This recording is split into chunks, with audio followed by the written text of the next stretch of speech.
You're listening to the Major Pod Network, the only place where your favorite toy store, card shop, arcade, theme park, and arena are all on the same block. Scratch that major itch.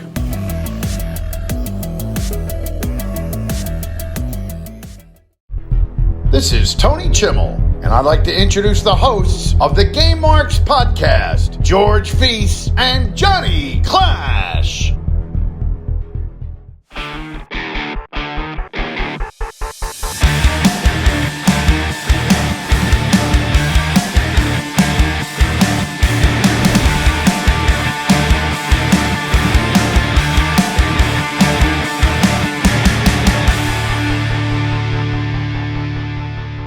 Welcome to the Game Marks podcast presented by the Major Pod Network. I'm the man they call Johnny Clash. And I am Mr. Anything is Feasible, George Feis, and today we are playing WWF WrestleMania for the NES.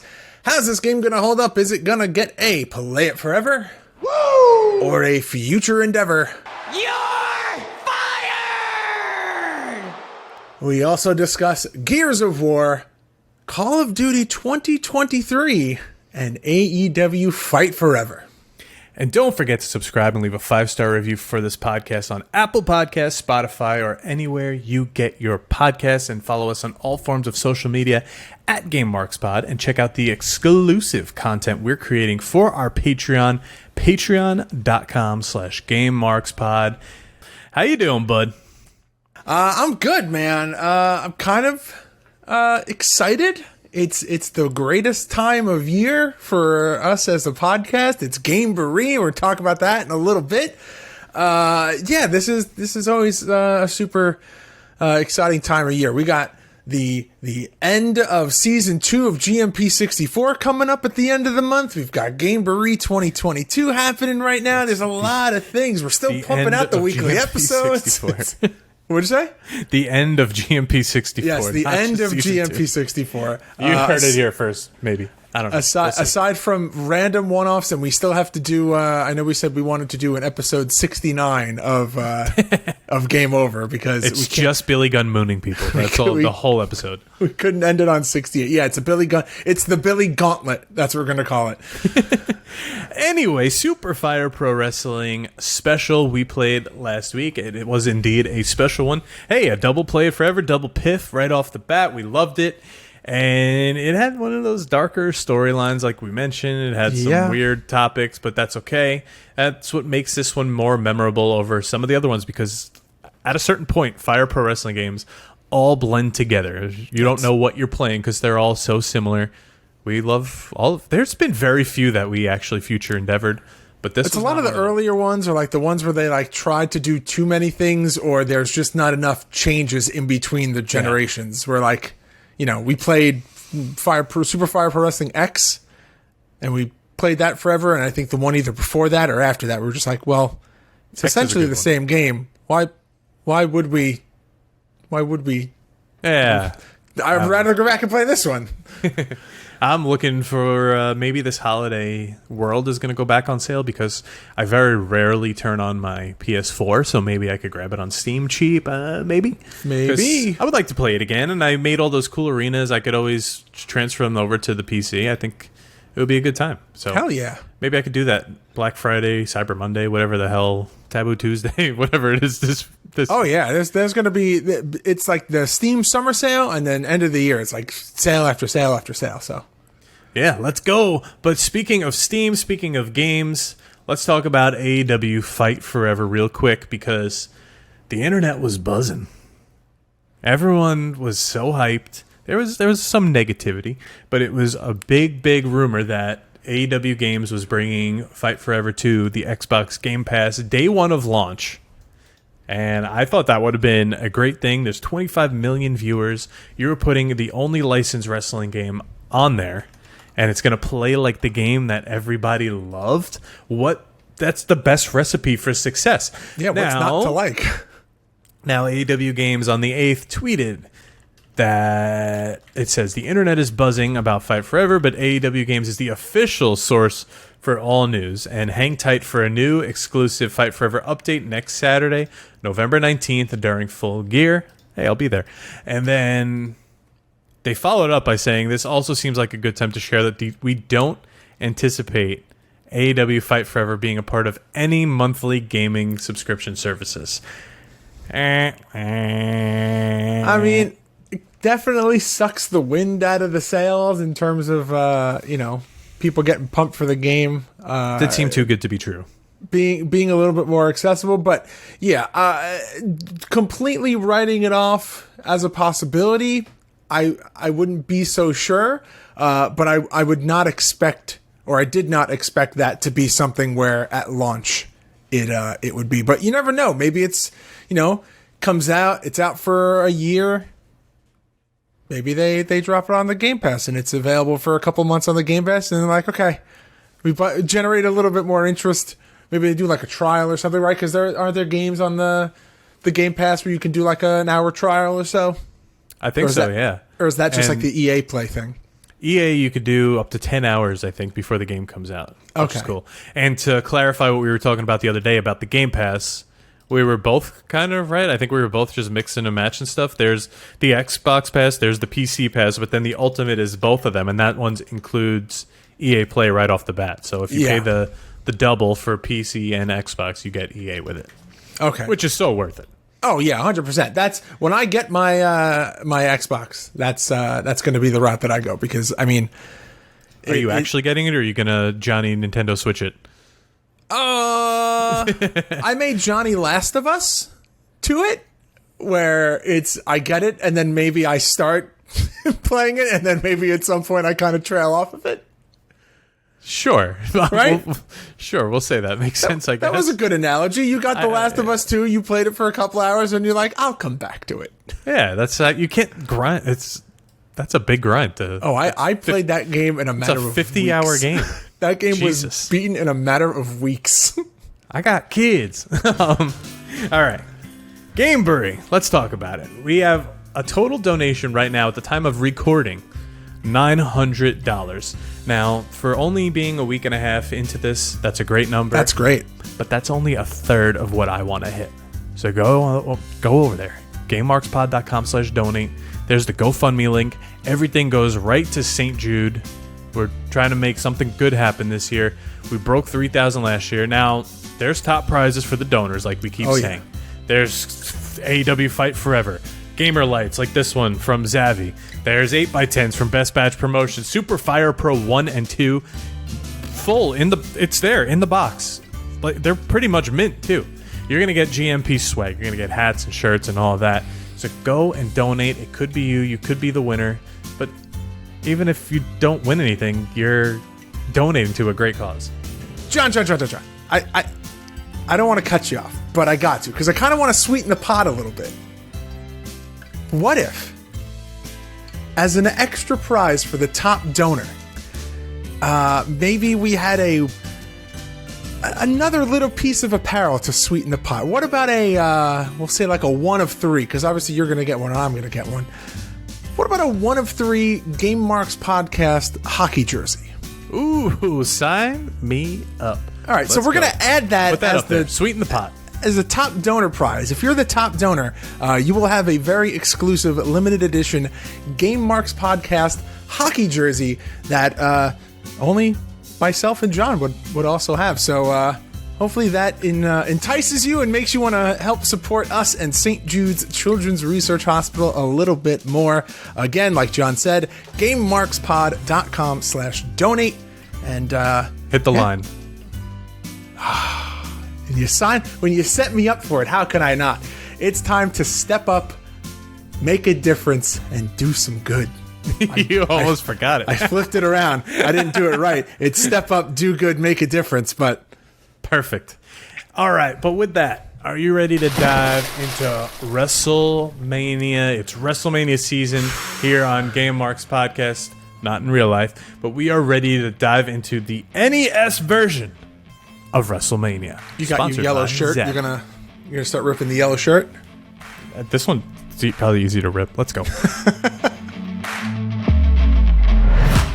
Hey, George. You see this light here that says game over that I point to at the end of every single episode, like Ronda Rousey pointing to that WrestleMania sign? I do. Do you know where I got it? Why don't you tell me? I got it from Zavvi. That's us.zavvi.com, Z-A-V-V-I, and they literally have everything. I have spent hours on this website looking up Mandalorian, Jurassic Park, Harry Potter, like everything you could imagine. There's Legos, Power Rangers. You could pre-order the new Marvel Legends. It's an insane website that has literally everything pop culture. There's even Batman shoes on here. I mean, I know for me, a little like adult Zen garden project that I like to do is like the smaller Lego sets, and Zavvi has a lot of those Lego sets on there and getting kind of itchy. So if you like all things pop culture, like John said, Disney, Star Wars, Marvel, DC, Harry Potter, Nintendo, they're even getting into the wrestling game now. Oh, yeah. Zavvi is the place for you. That's right. Use code GameMarks, simply just GameMarks, at checkout, and you can get 10% off. I'm going to redo my wardrobe.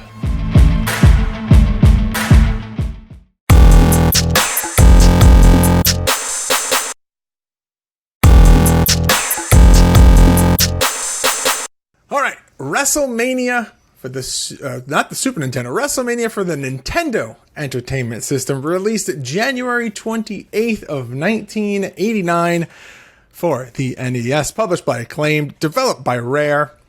Very slim pickings for competition here for this game. Other games in 1989, you got WCW Wrestling, WWF Superstars, and Fire Pro Wrestling Combination Tag. Now, that's the WCW game that we played with the Road Warriors on the cover. That's a good one. Yes, and it is. If you ask me, if you put these two side by side, the WCW game is a hell of a lot prettier and is a lot nicer. And I think I would rather play that one if we're calling to it. But we're not. We're talking about WrestleMania today. And I mean, Superstars for the arcade is also a classic, but Fire Pro Wrestling Combination Tag, also released for the Virtual Console on the Wii in 2007. That's pretty cool to get a game like that. It's random, but cool to get a game like that to the Virtual Console. Just kind of like what we said last week, where Super Fire Pro Special wants to make an appearance on Steam. You never know. There's a million of these games. You never know where they might pop up. I mean, look what we're getting also on the Switch and all that these days. Random wrestling new games are added to the those virtual consoles almost every. It seems like it's every week. It's actually every month, but you never know. I think Natsume Championship Wrestling is on the Switch right now, which is the re-release of a game that we played in the past. Technically, we've played it, but we haven't played the American version, so that's coming up at some point. But yeah, let's jump back into this. This is the first licensed WWF game for the NES and the second WWF game overall, which is crazy to think that the only game that comes before this is Micro League Wrestling. I think the only WWF game, not the only game. The only WWF wrestling game is Micro League Wrestling, which is like the strangest cover because it's Hulk Hogan just the strangest cover, transforming into like this weird blue amorphous blob, and the logo's like very like 70s, even though it's a game that's released in the 80s. I don't know. There's a lot going on that cover. 87 that was released, and I mean, that goes way back, and you're getting both a WWF and a WCW game here for the first time. They're both making their debuts on this console, at least, and from here on out, they're just going to go toe-to-toe to begin with. But this is also the first game made by Acclaim, and just think how they go all the way up to what? Attitude with Acclaim? Yeah. And then it flips over to ECW and Legends of Wrestling. That's a long time to be in bed with one partner, right? Yeah, I mean, and Rare. Rare, again, another company that's known for a wide array of games. Donkey Kong Country Series, Banjo-Kazooie, so many games behind Rare. I don't think a lot of people associate wrestling games with Rare, but this was a nice surprise to find out that this was also a rare title. Also, because I needed to look it up, on the Micro League Wrestling cover, Hulk Hogan's body is turning into an amorphous blob that is pink, not blue. Okay, sure. Needed not red and yellow. Needed to be clarified. It's pink like the sauce at Pastamania. All right. Gameplay here. It's very limited. You're not doing much here. You're pretty much walking or marching down the ring. There's not much of a run. It's kind of just a faster walk. Your knees come all the way up to your chest as you walk. Regardless of who you are. Andre the Giant, spin knees to around. chest. You go left and right. You're doing a weird spin. You can go up and down, which is something you don't see often in games like this, but you can walk up and down. It's pretty cool. It's cool to see like those sprites because you could capture someone left and right pretty spot on. But when you're going front view, you have to capture that person. And some of these are rough. Everyone looks like King Hippo from Punch-Out! So you got punches, you got kicks. What a reference. You got headbutts, you got a running attack, which could be like a jumping kick or a jumping like what did you do with Bam Bam? A cartwheel? A attack? double cartwheel attack. You could do moves off the top rope, which are usually simple like axe handles and elbow drops. Andre and Bam Bam cannot do those. Now, there's also a body slam, which only Bam Bam and Honky Tonk can't perform. I don't know why they took that away from the Honky Tonk Man, but they did. So, interesting. Now, you would imagine it would be like Bam Bam and Andre. Yeah, right? Now, some of these moves are tailored towards the wrestler, like I think Macho Man's the only one with like a bionic elbow looking move. Yep. He uses elbows instead of punches. Bam Bam has 2 running attacks instead of 1. So it's kind of hard to figure out that way. But once you get going, I mean, it's only 2 buttons. Just figure out the combination. Pinning for us was a really hard deal. You have to get the health all the way down and then just kind of hope for the best. And it's a weird cover 'em like that's it. mechanic to get it to happen, but like it can happen. It's just like the way to actually line it up so that it like executes the pin for some reason is like a challenge in and of itself. Yeah. And I don't know why. Now, something cool is Hulk Hogan is the only one on this roster that is able to body slam Andre. Go figure. And Wonder how they came up with that one. Leave the ring, and you could only do like turnbuckle flying moves off of the bottom 2 corners, which normally you would think you'd be able to do them from the top two. But I guess the animations they have are for the bottom 2 corners. So, yeah, listen. It is what it is, right? It is what it is. I mean, beggars can't be choosers, right? Exactly. Now, when you take punishment in this game, you start flashing red, and that means that you're turning angry, brother. And when you're angry, you actually inflict more damage to the opponent than when you're not. So that's a little, I guess, game balancing thing right there. So if you're getting your ass kicked, you get angry, you could just flip it around and cause more damage. Now, there's also icons on the screen that just run across the screen super fast. They just keep coming. It seems like once you hit like midpoint, like once the health decreases midway, these icons for each individual wrestler start just coming down the ring. They give you a little bit more energy. So like Honky Tonk Man has a guitar, Andre has a stake, Hogan has like a crucifix necklace, and almost looks like a tuba. It's a weird looking. Yeah, like Bam Bam has what's it called? The fireball, and Ted DiBiase has a $sign. It's cool. Macho Man has the sunglasses. But it's cool. So everyone also has their own music in here. And it's cool to hear the little 8-bit Honky Tonk Man and Real American as usual, Macho Man. You know I'm a sucker for that. But Honky Tonk Man, I'm sorry, not Honky Tonk. Ted DiBiase has no actual music of his own when the game was released. He was kind of on the up and up. So they gave him Girls in Cars, which is the theme for Strike Force. That's Tito Santana and Rick Martel. So they just said, hey, we have this song. Let's just put it in there. Now, Andre, in real life, has no music. Now, if you're a fan of No Mercy, that boom, boom, boom, boom, boom, that's actually not his music. They just gave that to him. He's not a music guy. Andre's not a music guy. So they gave him the WWF theme song, Stand Back, not the Hurricane music. I know. I saw your face. You looked up like, I'm going to make the hurricane joke. So let's get into the game modes here because you're on the NES. You get a single... oh, God, I'm choking. You get a single exhibition, which is a one-on-one. Or you could do a tournament where if you do a single-player tournament, you pretty much try to win the championship by beating everyone else on the roster. It's as simple as it gets. To me, the thing that I hate the most is navigating the menu. But I guess for like the two options? No, it's select. It's not up and down. I just like it's a sign of the times for me, where it's just like yeah, it's not just like regular, what you would expect the game navigation to be in like a regular game. It's you have to hit select. Yeah, and you also have to put your name in, which is every single time something. Yeah. I actually, when I was looking at screenshots of the game, there were some weird names underneath the wrestler names. I'm like, what the hell is this?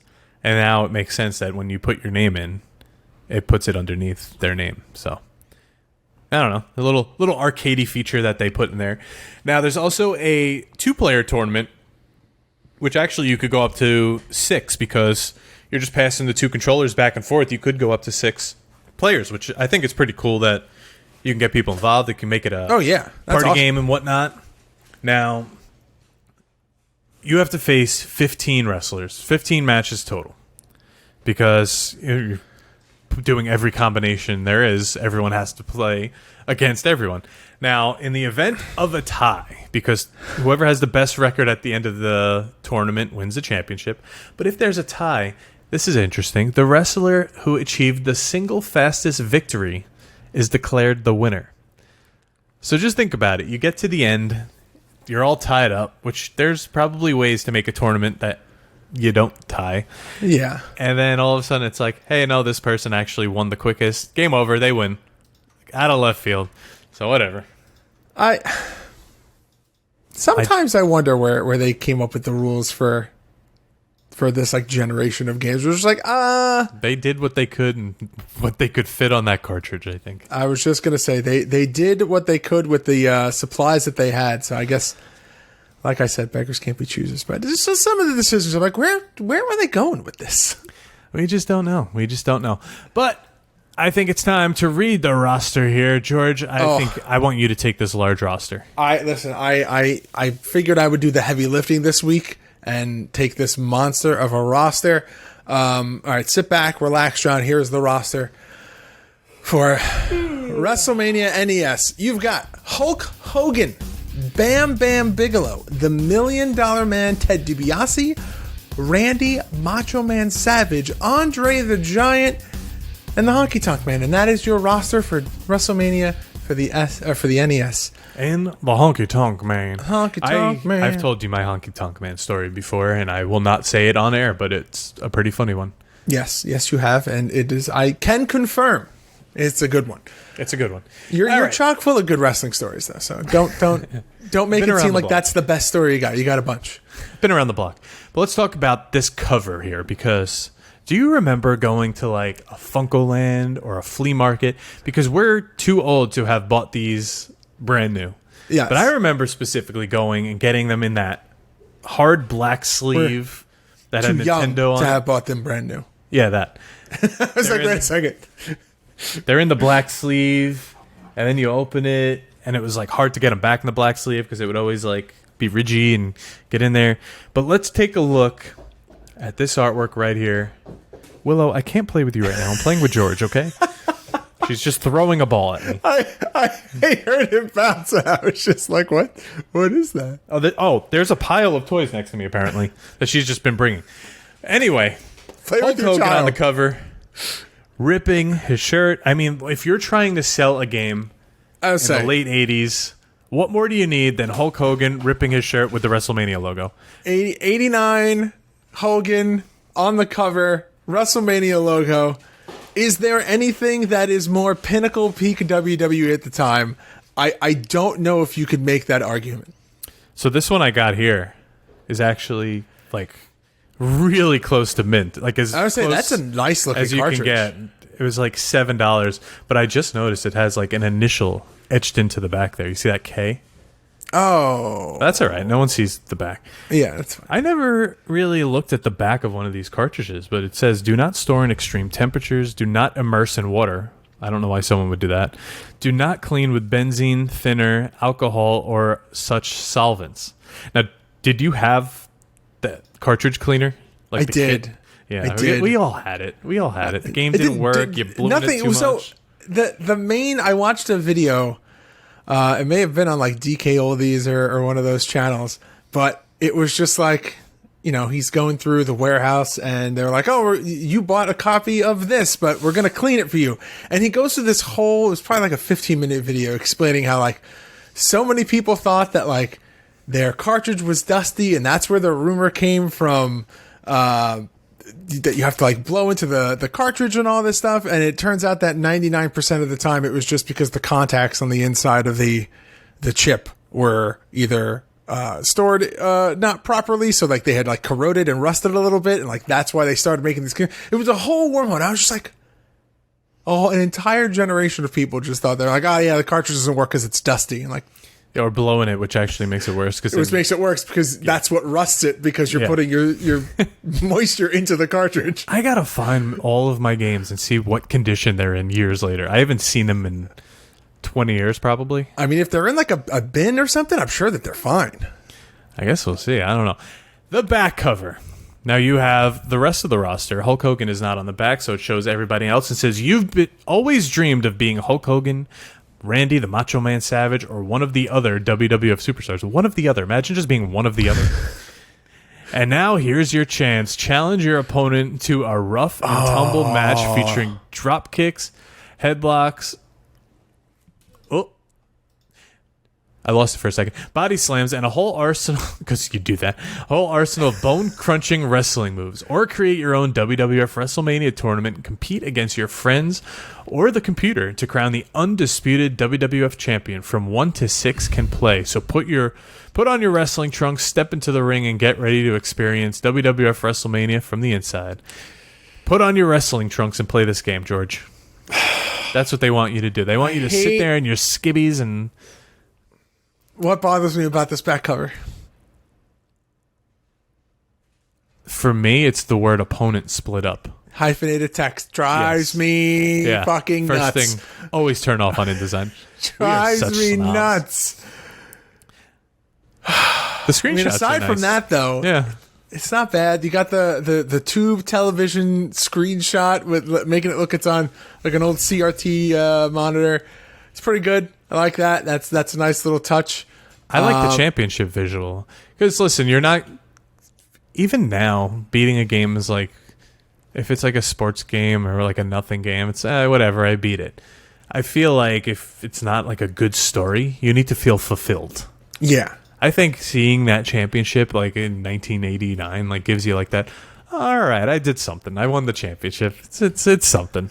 It's not just you win. That's a very good way to put it. And I think that there's, in this generation, much more of an emphasis put on like the ending graphics, like a winner is you, and like all of these, all of those like end screens. And now if you do get stuff like that, 99% of the time it's like an Easter egg or an homage to something else, where like, we're playing Retromania and it's like you get that screen and it's just like that's clearly a reference to the old school games, but like it's still cool that it's there. Yeah, of course. Oh yeah, like you were talking about The Last of Us. Like you get at least like a good story out of it. You feel something. You feel emotions. Whether that's good or bad emotions is up for debate, but you definitely just knocked Liger over. She knocked Liger over. What'd you do? What'd you do? Now I'm going to knock your toy over. She's like, I'm not booked. Not booked. But all right. The art style here. Let's talk about that. I think the top is very, I would say similar. It's not the same, like Micro League Wrestling. It's got the gigantic HUD where it shows the two pictures of the wrestlers. It's not a widescreen, so I get it. It's taking up half the screen, but there's not much going on underneath it that they needed something. That's true. A widescreen with a wrestling ring. A ring's that perspective. A square, you got a lot of space here. There's no crowd. The background's just black. This is why I was saying I think it's better to look at the WCW game than this game. That one has a crowd. It looks like an arena. There's mats outside the ring with guardrails and fans sitting in the seats. Something about just the black background, which we're going to get again at WrestleMania Challenge, is just, like, what are you doing? Yeah. Color palette's very small. There's like 6 colors in here, where WCW's, I think, the entire NES color palette. We said last week that Super Nintendo had the most colors, and we all know why. Like, it's just the better upgraded console. There's just more to it. But I don't know. They could have done a lot more with the presentation here.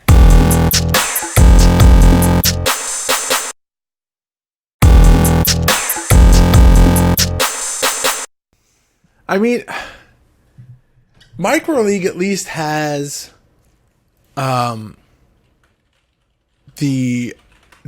screenshots, the stills of the moves with the commentary team on the bottom. It's like the same style. I wouldn't say it's the same. It's like the same style, I guess. Yeah, I think Superstars has the best HUD of like this generation. It's minimal. It's kind of tucked up in the corner. But again, that's, a very different, type of beast at the time. That's an arcade cabinet. It's got a full crowd. It's got, the art next style one, WrestleMania Challenge, there is no HUD. The health is just on the ring apron for each wrestler. That's the one that just built into the... Yeah. Which I remember us being like, that's actually kind of cool. I kind of like that. But as you go, like Steel Cage Challenge and Raw and WrestleMania, they go back to like the big bulky one. Now what we really need, the next retro game needs to be a combination of Steel Cage or WrestleMania Challenge and the game that we played last week, where you have the guardrail that is the match clock, but also has the opponent's health worked into that too, and that is all tucked away into the crowd, so that everything is just nicely in this non-distracting section of the match. Nobody wants that. Yeah, it was just a I know bad joke. Now, opening the game, you get that visual of Hulk Hogan from the cover of ripping off the shirt, but he looks like he's yawning. Because, we're on Nintendo. It's not that detailed of an animation. It's just Hulk Hogan with an old man face, and he's ripping the shirt, and that's Hulk it. Hogan with an old man face. He looks older in this game than he looks now in real life. I mean, I don't know. It's just a weird jump from is this Steel Cage, the other one that I'm looking at? Yeah. So I have Steel Cage Challenge pulled up on my other screen because I wanted to compare it. The way that Hogan looks in that one on the game screen is so... The growth of the color palette that was used, like, he looks almost like a hot dog in this game. Like that's like, he almost looks like he's advertising like Oscar Mayer wieners or something like that. Like that's what the color palette is, the Oscar Mayer wiener truck. That's what the color palette is for Hulk Hogan in this game. That's why I like when we play these games, because it gives you a better appreciation of like the jump from not only game to game but from console to console. Like to think of like what this game looks like to then go to Super WrestleMania and how Hogan looks on the cover or the menu screen of that. Like it's leaps and bounds better. But yeah, it's his sign of the times, I suppose. I guess so. I wanted to talk about quick. Did you? No.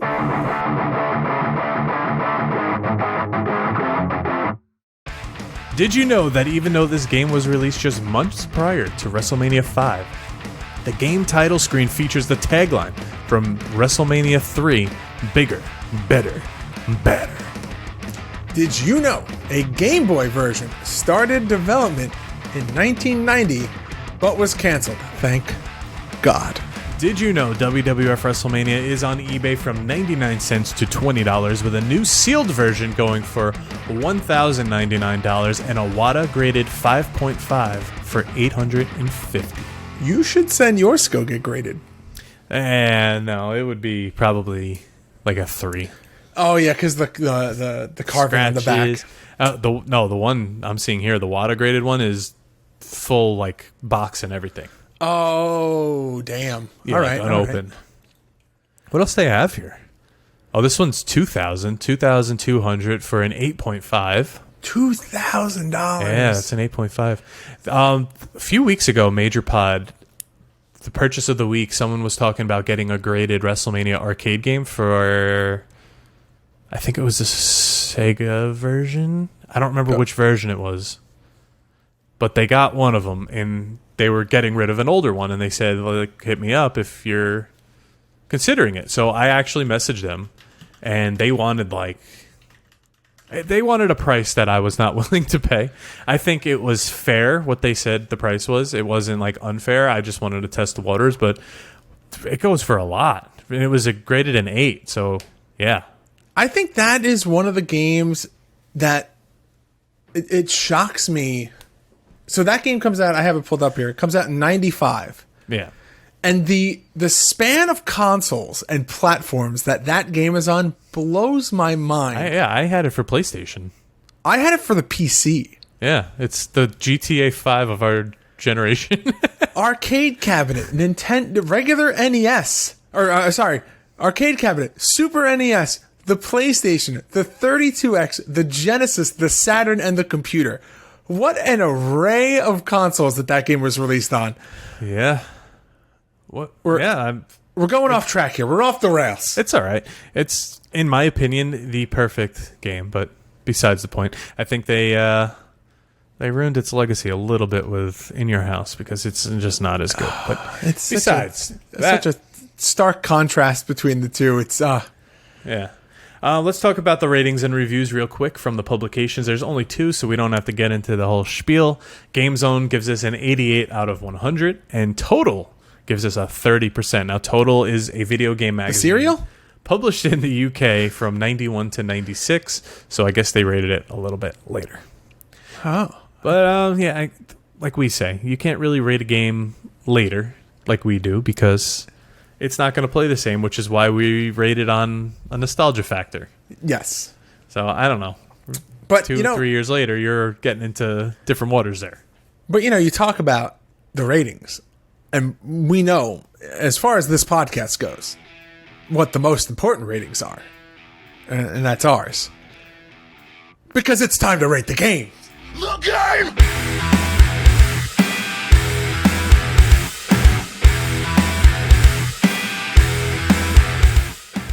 All right, Johnny Clash, kick us off here.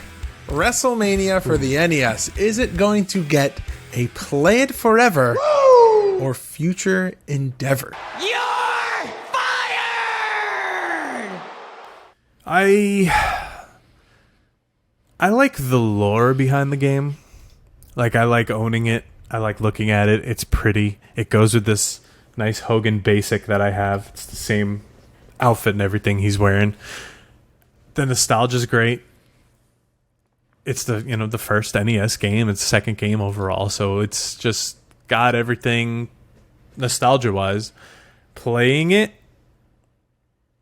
Future Endeavor. You're fired! There's no fun in this game at all.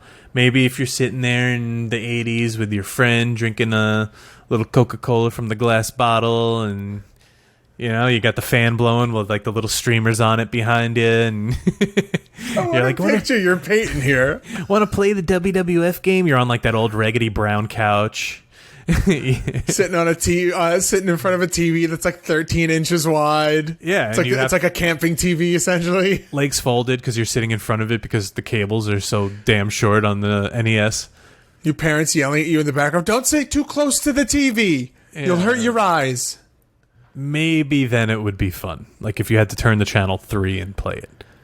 But now it is not fun at all. Future Endeavor. Gotta get the cable splitter box so it sends the right signal to the TV. Oh my God, those were a nightmare, especially as you upgraded your TVs later on and you wanted to play those. Terrible. I'm willing to bet. I would bet money, and I want an update when it happens, that when you go through your cartridges, that wherever your NES cartridges are, I guarantee you that there's one of those cable splitters in that box.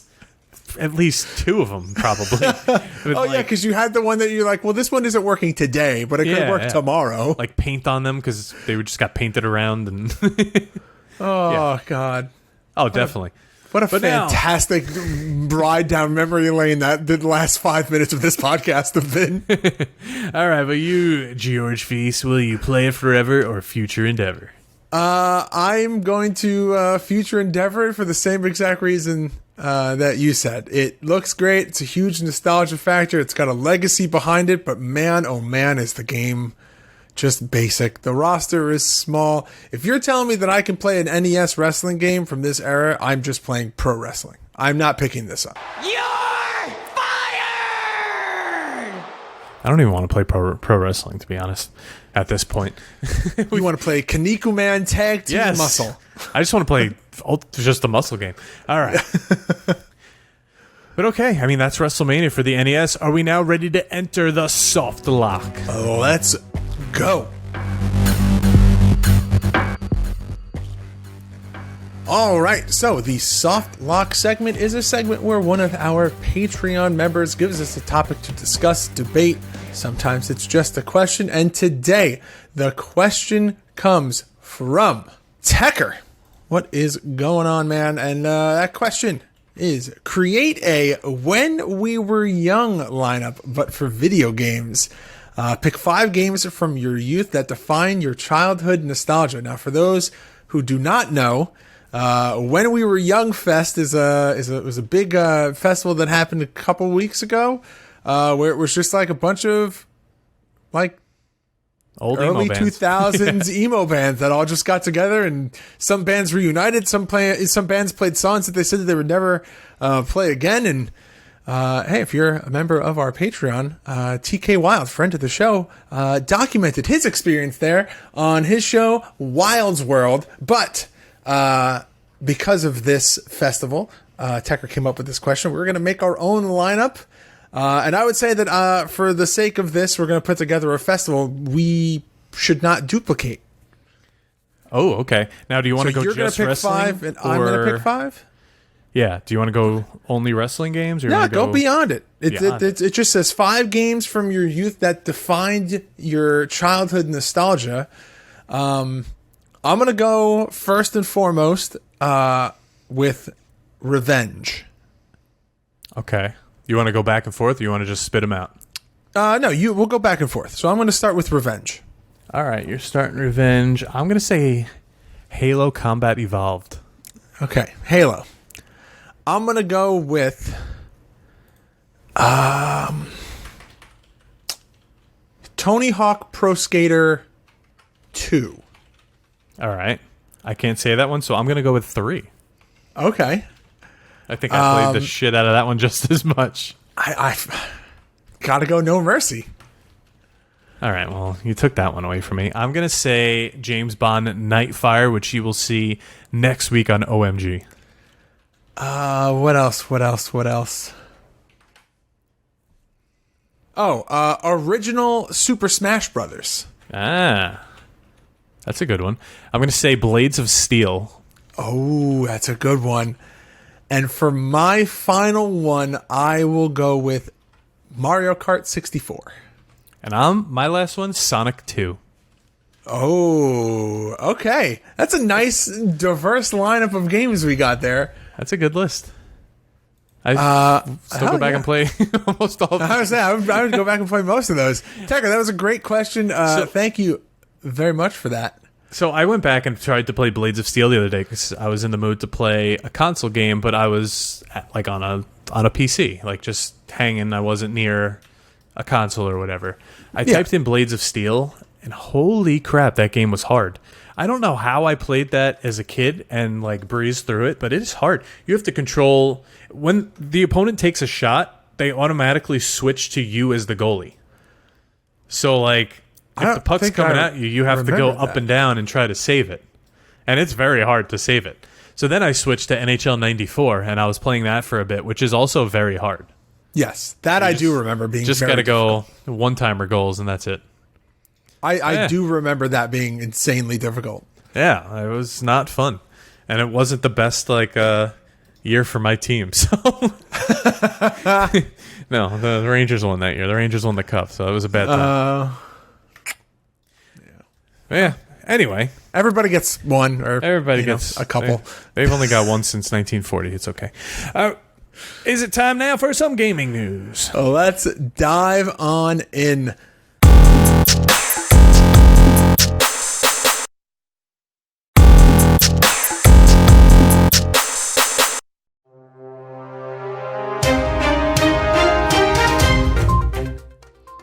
All right, your gaming news. This is a crazy one. The Oculus founder, Palmer Luckey, invented a VR headset that will kill you in real life if you die in a game. It's not intended for actual use, and he says he doesn't have the balls to play it himself. The headset features 3 explosive charges in the front of it, and when the game over screen hits, they go off. How much would you have to get paid to play that game? $0 fucking. Why is that a thing? For like $10 million, you wouldn't play that game? What game? I don't know.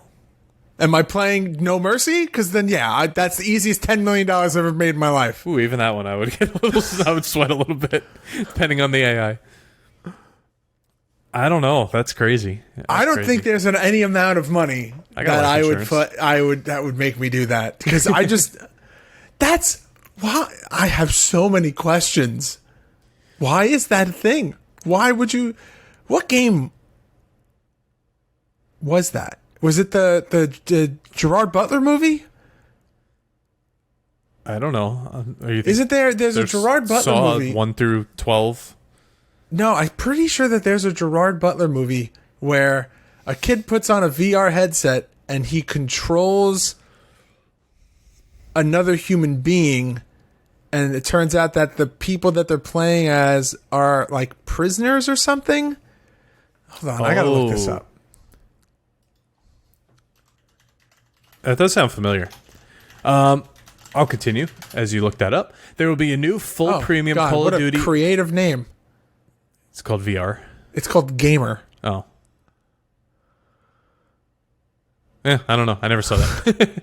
There will be a full premium Call of Duty in 2023, according to Activision's financial release. And this goes against all of the reports that they are no longer releasing the game annually. And I think some people are a little pissed because you're getting Modern Warfare 2. Now they're saying a Modern Warfare extension is coming next. And that's something else you're going to have to pay for rather than a game you're supposedly supposed to get at least 2 years worth out of. So now, the point they brought up is, remember back in the day you used to pay for maps, like a map pack, like Gears of War had it, Call of Duty had it. You'd make fun of your friends for not having it. It'd be like the little X saying, like, they can't play this map. But we're going back to that era, it seems, and I'm not a big fan of that, so we'll see. I don't know. Then again, with the Game Pass, maybe that'll help out a little bit. Maybe. Now, speaking of Gears of War, a live-action Gears of War movie is set to release on Netflix. It's in the works, and an adult animated series. Now, this is something since 2006, since it was on the 360, since me and my friends were playing it every single night. We used to fantasy book who would play who. We would fantasy book which story they would go with, because there was books. We were the biggest Gears of War nuts. And now I really hope they don't screw this up. I mean, you're the expert on all things Gears of War when it comes to this podcast. So we had Ryan Reynolds in Marcus Phoenix's spot, I think. I mean, I know he was in the game, but I feel like Batista would be really good in a Gears of War game. Or Gears of War. He could be Marcus Phoenix. I think that would be cool. Yeah, he's got the build for it. He's a intimidating presence. Like, that's the... Now, the guy who plays Coltrane, Augustus Cole, he actually looks like Cole in real life. Like, he's just a big jack dude. and like that's his voice. Like he used to do commercials and stuff.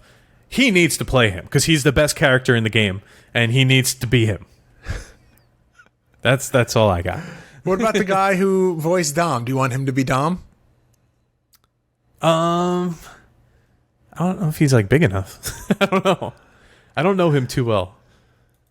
Like, are we gonna get that story? That sad story from Gears 2? That's what I was gonna say. I mean, that's a huge it's a B story to the game, It's but gotta be it's Selma Hayek. but I mean, it's still a huge point for Gears of War as a whole and like developing the character. I feel like that's the thing that all of the people that I know who have played Gears of War that they talk about. They're like, yes, the gameplay is fun and like the weapons that you get are very like innovative and stuff like that. But like the story and how they developed all of the characters and made you literally care about every single character in that game is like the best part.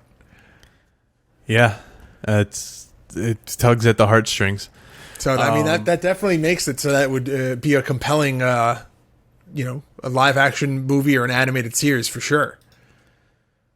Let's go. I've been ready for years, so I'm very much looking forward to it.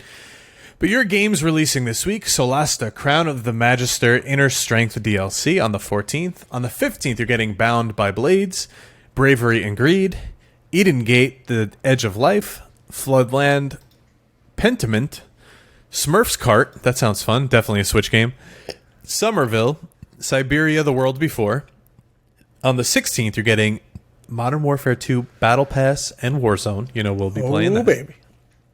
On the 17th, happy birthday to my friend Chris, you're getting Aspire 2, Frozen Flame, Goat Simulator 3, My Fantastic Ranch, those two go together, Oakenfold, Starsund, and on the 18th, you're getting the Dark Pictures anthology, The Devil in Me, Heidelberg 1693, and Pokemon Scarlet and Violet. Are you getting those? Absolutely. I knew you would. It's not even a thing that I'm getting it. It's that there are so many people in my family, my circle of friends, and all of them are obsessed with Pokemon. So even if I didn't want it, it was gonna end up on the Switch one way or another. So might as well get it and play it and enjoy it while I have the opportunity.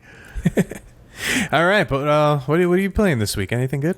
I mean, I'm still into Overwatch as much as I hate it. I'm trying to level up guns in Modern Warfare 2. The attachments suck. I've noticed this. This is the thing that's frustrating. The weapon. I mean, we're probably saying the same thing. I just know that they have a word for it.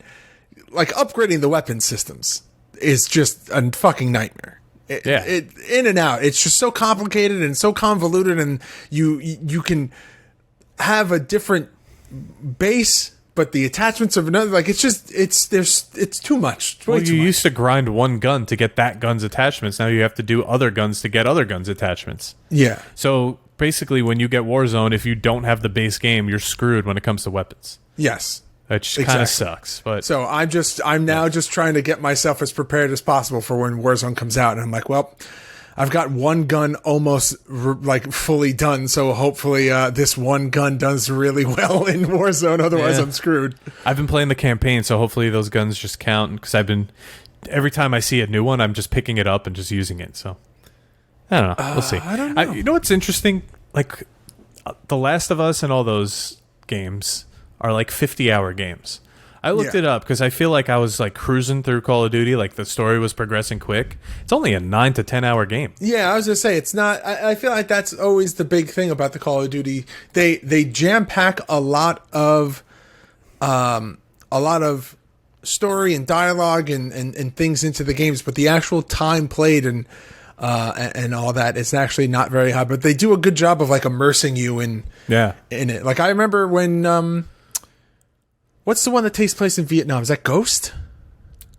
Or is that? I think so, because I didn't play that one.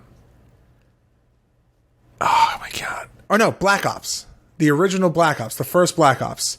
I think I beat the whole story mode in a single sitting at my friend's house. Like we were just like we had ordered like or Papa John's or Domino's or something like Who the that. hell orders Papa John? I don't know. It was like late night, and like we were just playing, and I ended up beating the whole thing, and I was just like, oh, well, that was cool. Now let's go do it on mine so I get the achievements too. I can't wait to see what happens like in the next chapter. And then it like credits rolled, and I was just like, wait, that was the whole game? I thought like we had just hit like the intermission for the storyline. It was going to be like, okay, now we're picking up back on the story 5 years later, or like 10 years later. I'm like, oh no, that was a lot of fun though. Game. I like the story so far. I will say this though, Modern Warfare is pretty as hell. Oh yeah, it's a good looking game. It makes me wish I bought it on the PC instead of Xbox, but I'll be playing Warzone on the yeah. You'll PC, get to experience all that. But I've been playing Marvel Snap, which has been so much fun. I didn't expect it, but the game is so simple but it's fun at the same time. Like you don't really need to think about what you're doing much. I mean, it's not like a big pay for play. Like you're getting the good stuff right off the bat. I mean, it's Marvel. It's not like one of those chintzy like little hockey games like I play. They're not begging for your money. I think it's just a good concept. It's a lot of fun, and the way you don't evolve the cards per se to like level them up. You evolve them to make them look cooler, and I love that.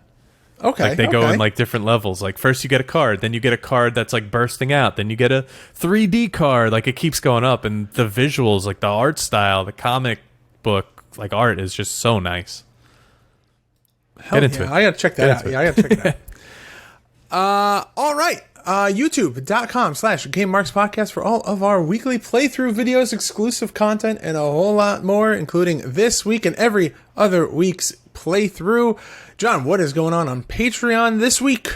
All right, as usual, every Friday you're getting the show ad-free with the show notes. Submit your soft lock questions by Thursday, and we will read them on air. This week, last week we played Future Endeavored Legends of Wrestling 2. That one was, ooh, baby.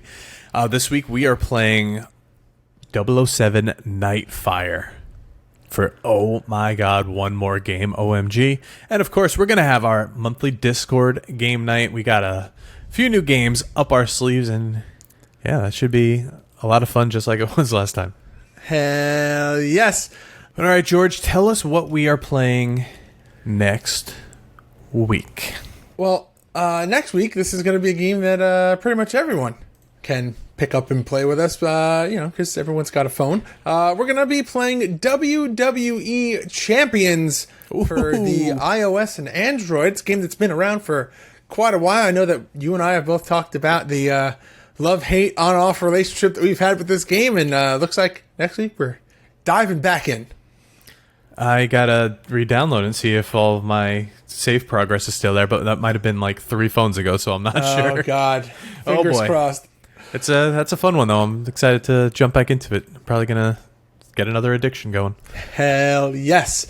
Guys, GameMarksPod.com/shop for all of our exclusive merchandise, ProWrestlingTees.com/GameMarksPod for all of our exclusive and brand new shirt designs, Patreon.com/GameMarksPod for all of the Patreon exclusive content like show notes and everything you just heard John talk about at GameMarksPod on all forms of social media. And please make sure to like, comment, subscribe, ring the notification bell, and leave us a 5-star rating and review on both Apple Podcasts and Spotify. And of course, if you have a product or service you would like to advertise on this podcast, please reach out to us at GameMarksPod@gmail.com. Another week, another game in the books. Johnny Clash, I think it's time for you to do that thing that you do. Game over. Marks. Game Marks Podcast, put them on the radar. Playing rare games, Sega Saturn, no Game Shark. Johnny and George work hard and they play hard. Future Endeavor games and put them in the graveyard. From the deep dive to the clash at the feast. How can I get more? That's question of the week. Follow on Twitch, there's nothing that they won't play. Game Marks Podcast every single Monday.